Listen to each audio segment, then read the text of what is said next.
Allahumma sholli ala sayyidina Muhammad wa ashghilil dhalimin bidzalimin wa akhrijna min bainihim salimin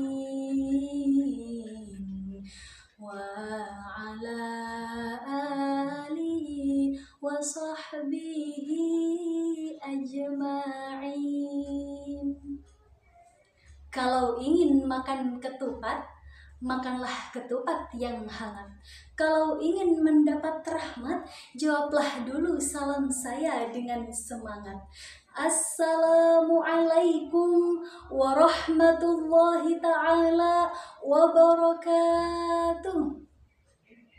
Hamdan wa syukran lillah, salatan wa salaman ala rasulillah, amma ba'du.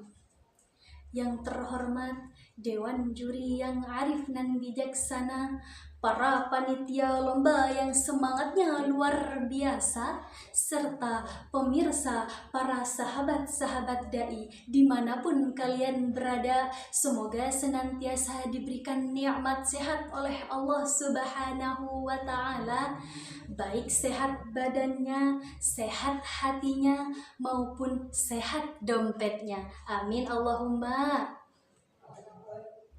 Awalan, marilah kita panjatkan puja dan puji syukur kita atas kehadirat Allah Subhanahu wa Ta'ala yang telah memberikan nikmatnya kepada kita semua sehingga kita dapat berjumpa secara virtual tanpa ada halangan apapun.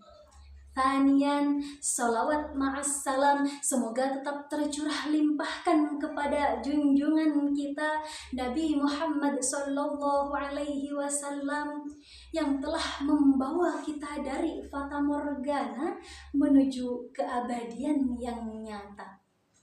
Ma'asyiral muslimin rahimakumullah. Berbicara mengenai generasi muda, pasti langsung terpikir nih di benak kita bahwasannya generasi muda saat ini adalah generasi yang setiap harinya HP di tangan, mata di layar, apa-apa masih bergantung pada orang tua, masih banyak yang melakukan akhlak tercela dan masih jauh dari harapan bangsa dan agama kita. Betul? Maka dari itu, pada kesempatan yang penuh dengan ukhuwah ini, tergugahlah hati saya untuk menyampaikan tausiah yang berjudul Peran Generasi Muda dalam Membangun Peradaban Islam. Ma'asyiral muslimin rahimakumullah. Dalam sejarah panjang Islam, kita melihat bagaimana generasi muda memainkan peran yang sangat signifikan dalam membangun peradaban Islam. Saat ini, kita sebagai generasi muda, kita memiliki tanggung jawab yang besar untuk meneruskan dan membangun peradaban Islam. Tapi, apa sih sebenarnya peran kita dalam upaya tersebut? Yang pertama adalah kita harus menjadi agen perubahan yang positif dalam masyarakat. Rasulullah Shallallahu Alaihi Wasallam bersabda, sesungguhnya Allah Subhanahu wa Ta'ala tidak melihat tubuh dan rupa kalian, tetapi Allah Subhanahu wa Ta'ala melihat hati dan amal kalian. Hadis riwayat Muslim. Dari hadis tersebut kita diingatkan untuk terus memperbaiki kualitas diri dan memberikan kontribusi yang positif dalam masyarakat.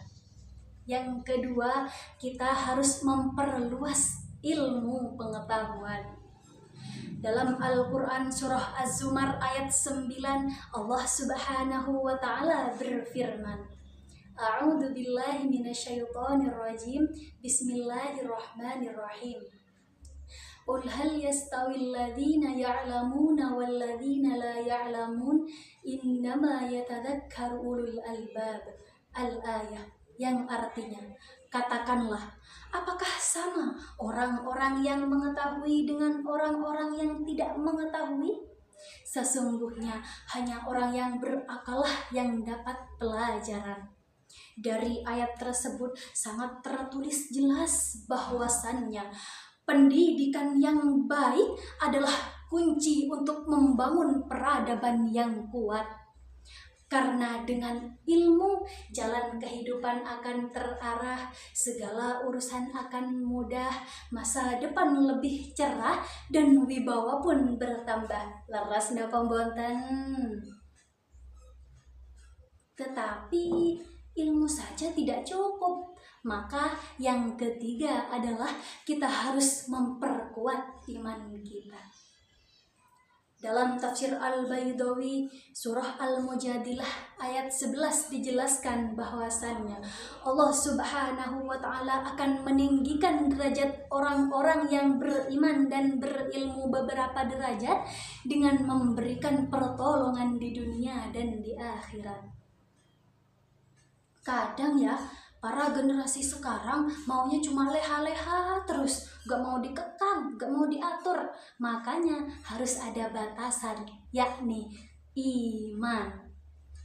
Masa muda di zaman ini senang dicari setiap hari, hura-hura dan lupa diri, lupa mengaji dan lupa mati. Na'udzubillah. Sahabat-sahabatku, ingatlah bahwasannya Islam pernah berjaya ketika para pemudanya berdiri tegak dengan penuh semangat dan jihad.